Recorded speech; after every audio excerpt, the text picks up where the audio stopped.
Alright guys, I'm here at Logan Airport. I'm not going to turn this into a vlogging channel, but I've been doing so many vlogs lately because honestly I haven't really had the time to just sit down and just pump out some content for the channel. So I've kind of just been filming on the go. So right now I'm headed to Virginia to help John out with a seminar that he's going to teach there. His original uke that he was supposed to have got a staph infection, so he hit me up. He was like, hey man, can you come on down for the weekend and help me out at the seminar? Sure, no problem, John, be happy to. So that's what we're doing. So I'll go ahead and I'll give you guys a sneak peek of the seminar. You guys will get to see some cool techniques. So checking out from Boston, Logan. See you guys.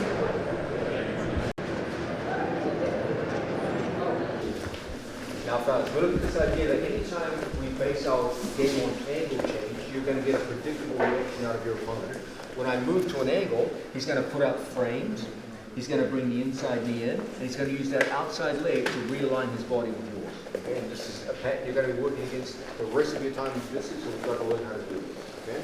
We just saw the idea of side switching. That's certainly one of our favorite ways to operate. If the guy puts all his defenses on his right-hand side, he can only do it by sacrificing the left. So if I can switch quickly and beat him, it's going to work. Okay? What if you're dealing with a speed slip? Like this guy on bottom's got those crazy flexible hips. You've all been with guys like that, I know. It's frustrating. You get to the angle, they've got some kind of crazy flexibility in youth, and they can throw that leg. I'm never going to pass this guy's guard. In these situations, we change the angle in a different way. Instead of going around our opponent's body at the legs, we go around their body at the head. Okay, let's look at an example of this. We're going to start in front of our training partner. We're going to hit a slightly different form of Toriando work. We step here and we guide our training partner's right foot over our right hip, just like so. Okay, it looks almost like a leg drag type position. Once we get to this position and we start moving on our training partner, we see his frames coming up, we're going to switch our hand here to our training partner's hip. Don't make this too early because your opponent could throw the leg over and arm lock you. Okay, so be circumspect in the way we do this. Our second hand goes either over or under the shoulder. In the heat of the action, it all happens so quickly that you can't be too precise about this. Don't freak out about it. It doesn't really matter that much whether you go here or here. It's not that important. What is important is that we change the angle so that when your opponent tries to bring the leg in now, it's very, very difficult.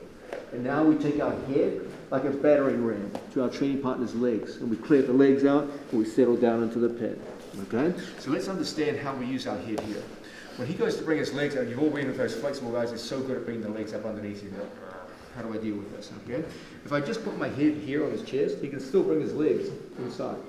So what we do is we turn our head side on, and I aim the crown of my head at his hip flexor muscle, so that no matter how flexible this guy is, just clear the legs out. Okay? Make sure you aim precisely for the hip flexor muscle. If your head goes down the middle, that's a completely I don't cover that. So chill. We guide the foot to the outside, and then right from here our hands come down into this position.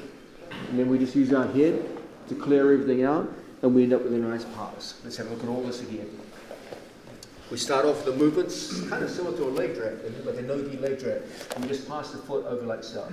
Now from here, as we come around the corner, our two hands shoot here, and we spin to the north-south position. As Placido goes to bring his legs in, look how I use my head to clear those annoying legs out of the way, and we pin north-south. Okay? Let's give it a try, guys.